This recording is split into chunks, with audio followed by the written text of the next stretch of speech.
Some background info on Nicaragua is that it's the largest country in Central America, with a population of over 14 million people. It borders Honduras and Costa Rica, and the government of Nicaragua is a presidential republic with a multi-party system.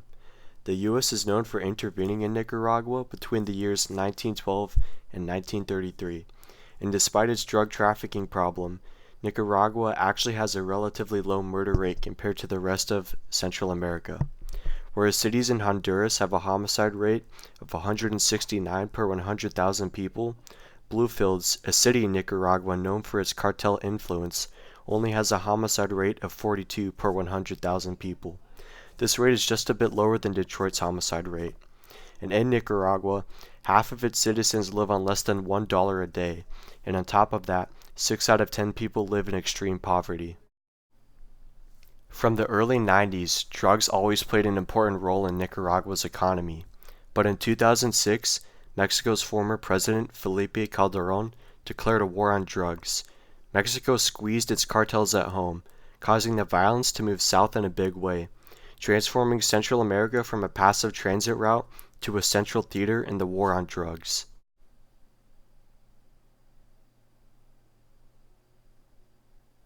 Unlike most countries in Central America that try to combat drug trafficking and cartels with military intervention and all-out war, Nicaragua took a different path instead.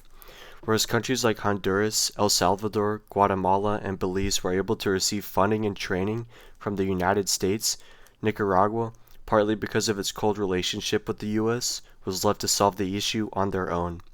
Nicaragua does what it can. It arrests local kingpins because it doesn't have the military size required to go after big-time drug dealers moving large amounts of drugs through Nicaraguan territory. Basically, Nicaragua administers, manages, and regulates its organized crime instead of fighting it head-on with violence. Other countries have tried to replicate what Nicaragua does, but they can't due to one reason. There is no turf war in Nicaragua. Because in Nicaragua, there's only one mafia, and that mafia has full control over the entire country. Angel Gajono was an investigative journalist known for his reports on the corruption of the police and drug trafficking. His parents would remind him constantly that if he kept pursuing this, that the police would either put him in prison or kill him. And on the 21st of April, 2018, during the fourth day of a continuing revolt against Nicaragua's president, Angel was shot and killed by 2 unidentified men. Although it is unknown who these men were, Angel's family is certain that the police used the ongoing chaos of the protest to kill Angel and get away with it.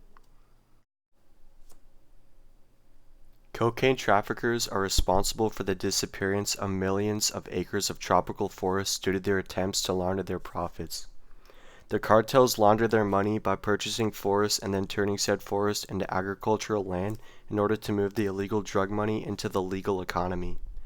Not only are drug traffickers cutting down forests in order to launder money, but they are also destroying forests to build roads and airstrips to transport cocaine. Even worse, many cartels are moving further into more remote areas to evade the war on drugs. And according to a study by Bernardo Aguilar Gonzalez, environmental degradation caused by drug trafficking leads to losses of about $215 million annually in natural and cultural resources across Central America's protected forest areas. This issue is important to me because the drug trade is destroying families on both sides of the deal. The people of Nicaragua don't have a choice when it comes down to trafficking drugs, as sometimes it's the only way to make a living and survive. The cartels have too much power and are abusing innocent people, and the government isn't able to get rid of them completely because of just how much power they have. People live in constant fear because the cartel could end up killing them whenever they want. The war on drugs in Central America has led to it becoming one of the deadliest places on Earth. With little change being made, it's time to start looking for other solutions. Decriminalization of the production, transit, and consumption of drugs would eliminate the conflict happening between the drug cartels and the Central American countries. Additionally, the legalization of drugs would undermine the power of the cartels and make the need for them basically non-existent. This is something that Nicaragua is already doing to some extent, as it already regulates and tries to administer the drug trade, instead of trying to fight it. If I were going to solve this, the first thing that I would do would be to email my local congressman about ways we could decriminalize the possession of drugs. In addition, I would volunteer at various organizations such as Drug Prevention Resources. And to help spread the word and get other people to follow along, we could have speakers come in during school or flyers to raise awareness.